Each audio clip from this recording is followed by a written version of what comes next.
Today we are going to learn about verbs. What do you mean by verb? A verb denotes an action, being or position.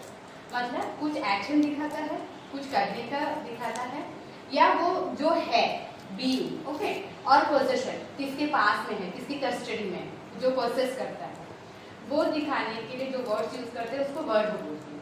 Okay. Now the guard showed the green flag.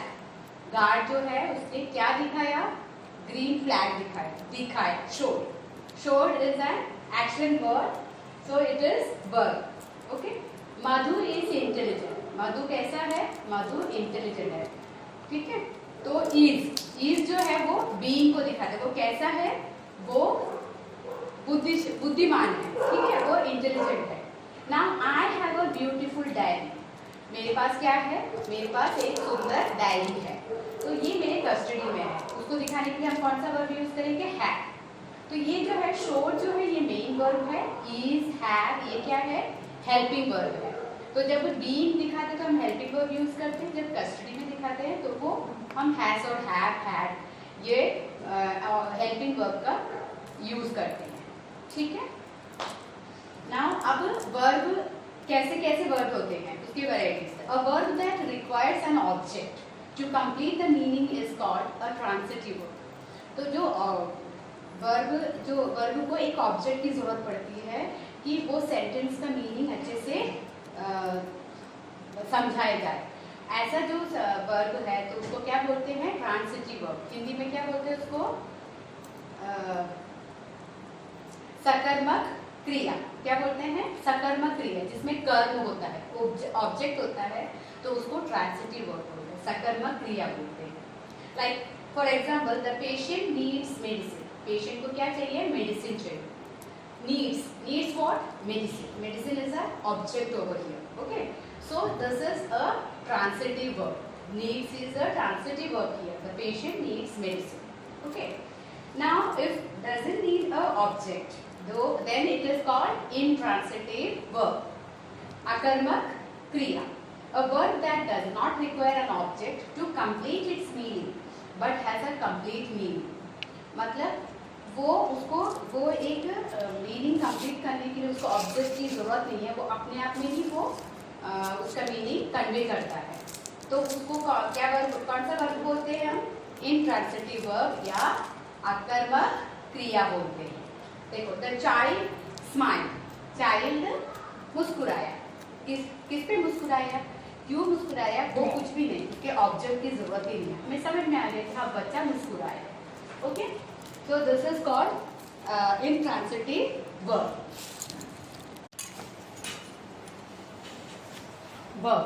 Verbs like be, like is, are, am, was, were, will be, shall be, etc. Appear, look, and see are incomplete verbs. Like helping verbs, is, are, am, was, were, will be, shall be. You know, these are helping verbs, isn't it? And these are the main verbs like appear, look, and see.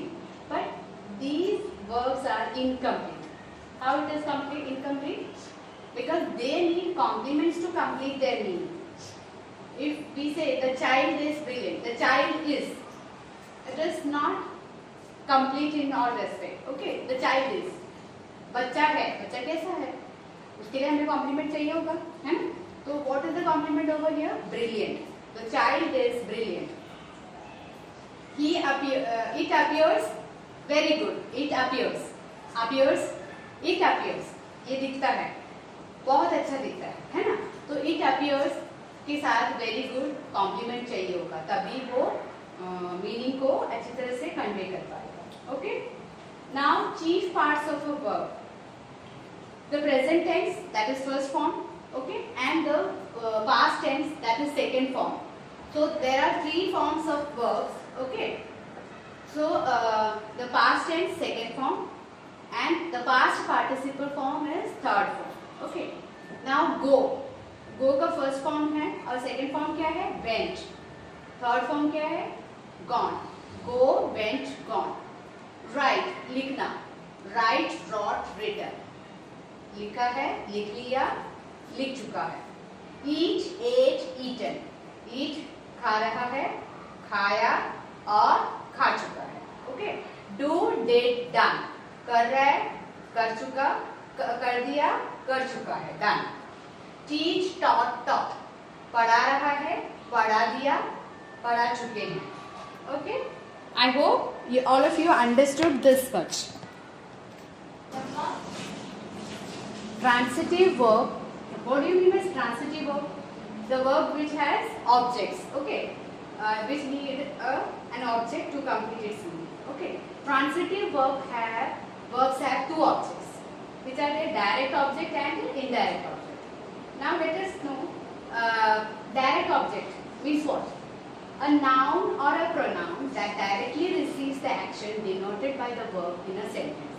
मतलब जो verb का जो action receive होता है वो क्या बन जाता है, ऑब्जेक्ट बन जाता है। एक सेंटेंस में जो एक्शन किसके ऊपर प्रभावित होता है उस नाउन को या प्रोनाउन को हम क्या बोलेंगे, ऑब्जेक्ट्स बोलेंगे। ठीक है, कौन सा ऑब्जेक्ट है वो, डायरेक्ट ऑब्जेक्ट।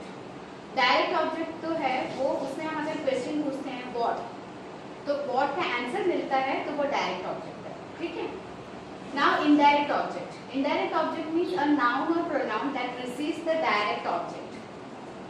मतलब noun या pronoun, एक sentence में noun या pronoun receives the direct object. Direct object का जो प्रभाव जो पड़ता है, direct object is affected by it. तो वो किस चीज से affect होता है, वो उसमें indirect object बन जाता है। Now let us discuss the examples. Now Mr. Hussain bought Akram N iPod. तो मिस्टर हुसैन क्या लेकर आए अक्रम के लिए, एन आईपोड लेकर आए। ठीक है, तो अभी हम पूछते हैं what, Mister Hussain bought what he bought an iPod. तो iPod is direct object, sorry iPod is direct object. Now who receives the iPod, iPod किसको मिला, अक्रम को मिला, तो Akram is indirect object. Okay, तो आईपोड जो है उस पर डायरेक्ट ऑब्जेक्ट हो गया, मतलब जो क्रिया का प्रभाव पड़ता है जिस वस्तु पे, उस वस्तु को हम क्या बोलेंगे, ऑब्जेक्ट बोलेंगे। ठीक है, और जिसमें इनडायरेक्टली उसका इफेक्ट पड़ता है, मतलब वो उस ऑब्जेक्ट के कारण ऑब्जेक्ट किस पे प्रभावित होता है, उसको हम इनडायरेक्ट ऑब्जेक्ट बोलते हैं। जो सेकंड ऑब्जेक्ट है उसको इनडायरेक्ट ऑब्जेक्ट बोलते हैं। ठीक है, now doctor Singh taught us science. Doctor Singh taught what, doctor Singh taught science. तो साइंस जो है वो डायरेक्ट ऑब्जेक्ट हो गया। Okay, and doctor Singh taught who us, हमें पढ़ाया, है ना, तो us is indirect object here.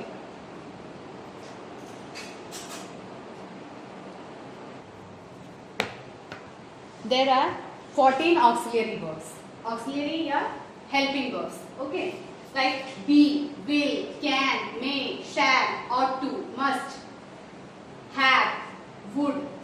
Will का past tense would, can, could, may, might, shall, should. Now used to, do. These are 14 auxiliary verbs. Okay, all other verbs are main verbs. So be, have and do are known as primary auxiliary verbs.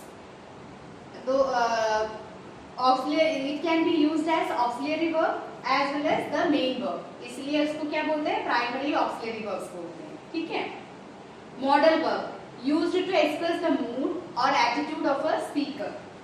वो modal verb किस लिए use करते हैं, वो उससे हमें पता चल जाता है कि स्पीकर का क्या मूड है और वो किस एटीट्यूड में बोल रहा है। ठीक है, किस वे में वो बोलना चाहते हैं।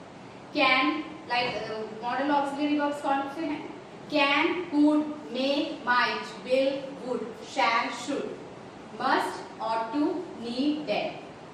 These verbs express ideas like possibility, ability, permission, obligation, suggestion, etc. Possibility means आपको पता ही है कि मतलब हो सकता है, ability करने की क्षमता है। ओके, परमिशन कोई परमिट करते हैं मतलब अनुमति दे। ऑब्लिगेशन मीन्स थैंकफुल रहना किसी चीज के लिए। ओके, एंड सजेशन, कोई सजेशन देता है तो वो भी हम यही ऑक्सिलरी वर्ब से ही हम उसको एक्सप्रेस करते हैं। Now strong and weak verbs. Weak verbs forms their past tense by adding ed or d or t to the present form, like laugh.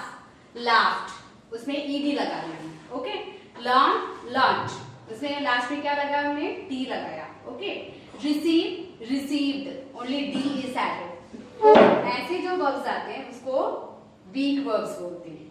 ठीक है, now strong verbs form their past tense by changing the inside vowels or vowels of their present tense। present tense में उसमें वो जो inside vowel है उसको change करके उसका past tense बनता है, तो उसको ऐसे वर्ब को हम क्या बोलेंगे, स्ट्रॉन्ग वर्ब्स बोलेंगे। और वीक वर्ब्स किसको बोलते हैं, जिसका पास्ट फॉर्म में ईडी में एंड होता है या डी या टी में एंड होता है, तो उसको हम वीक वर्ब्स बोलते हैं। ओके, नाउ स्ट्रॉन्ग वर्ब्स का हम एग्जांपल्स समझते हैं। कम, कम का देखो ओ चेंज करके ए हो गया के। नो, न्यू, नो का ओ चेंज होके ई हो गया। ठीक है, स्पीक, स्पोक, यहाँ पे देखो टू वावल्स ई और ए चेंज होके ओ बन गया, speak, spoke. As a verb को हम क्या बोलते हैं, स्ट्रॉन्ग वर्ब्स बोलते हैं। और ये जो कुछ वर्ब्स हैं वो एक्सेप्शनल केस है। The following verbs have 3 forms alike. Alike means एक जैसा ही होगा। Bet, bet bet bet, bit bit bit, cast cast cast, cost, cut, hit, put, hurt, let, read. Read का जो स्पेलिंग है सेम रहेगा, but we pronounce it as read, read, read. Set, set set set, shut shut shut, split, spread, thrust, upset। okay,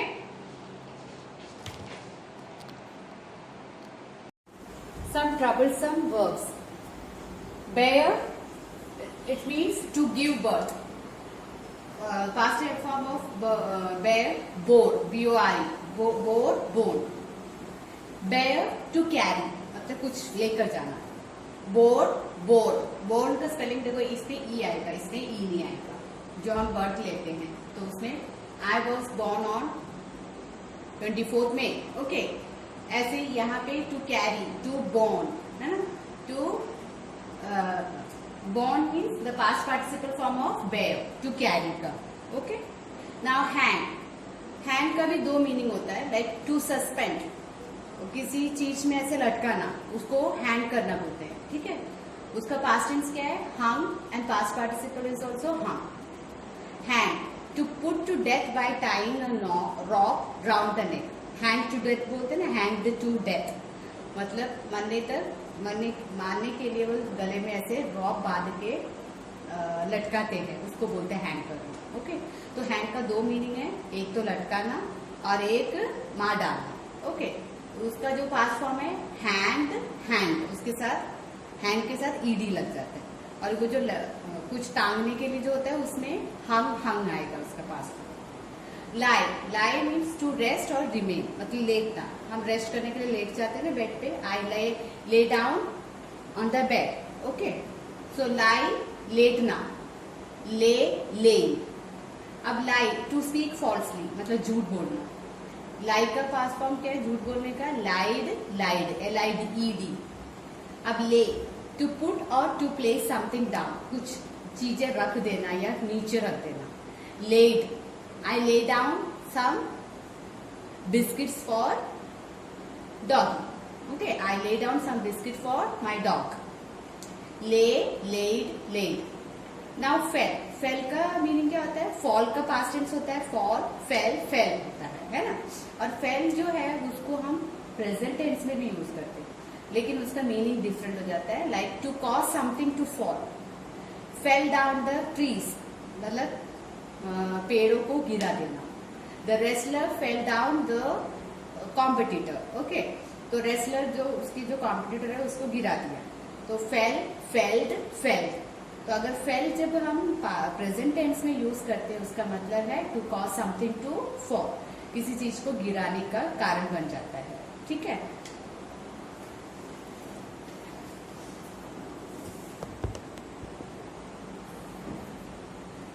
now some more troublesome verbs।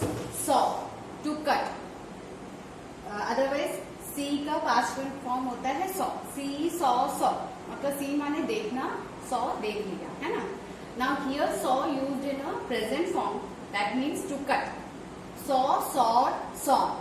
मतलब to cut the wood, saw, I saw a sawyer sawing with a saw. वो जो instrument है उसको भी saw बोलते हैं, जो would cutting के लिए जो यूज करते हैं, ठीक है। So now raise, raise means to lift, raise, I raise my hands in prayer, okay, I raise my I raise my hands to join the prayer। तो प्रेयर में भी हम अपने हाथ को रेज करते हैं, उठाते हैं ना। पेरेंट्स रेज देयर चिल्ड्रन, मतलब टू लिफ्ट मीन्स पालना, okay. Now formation of verbs, formation of verb, we can form the verbs from nouns as well as from adjectives, okay, like courage, encourage, friend, befriend। friend को, friend जो है noun है, उसमें befriend means friendship करना, courage means वो noun है लेकिन उसको verb के फॉर्म में encourage, मतलब उसको मोटिवेट करना, ओके। क्लास, क्लासीफाई, क्लास होता है जो वो नाउन होता है, उसको क्लासिफाई करना मतलब उसको सेग्रीगेट करना, उसको डिविजन करना, ओके। फ्रॉम एडजेक्टिव्स, एडजेक्टिव है रिच, फ्रेश, लूज, मॉडर्न, ये सब एडजेक्टिव्स है। एडजेक्टिव में से भी हम वर्ब फॉर्म कर सकते हैं, वर्ब बना सकते हैं। लाइक रिच का एनरिच, मतलब एनरिच करना, उसको अच्छा बनाना। फ्रेश, रिफ्रेश, रिफ्रेश करते हैं ना हम, कंप्यूटर को वगैरह रिफ्रेश करते हैं। Now loose, loosen, modern, modernize, that are sound। Now formation of verbs, prefix, prefix n, able, enable, large, enlarge, be, fool, be fool, head, be head, suffix, prefix means जो syllable हम word से पहले use करते हैं, suffix means word के बाद जो वो syllable यूज करते हैं, जो टुकड़े यूज करते हैं उसको सफिक्स बोलते हैं। जैसे broad, broad, broaden, dark, darken, apologise, apology, apologise, memory, memorise, special, specialise.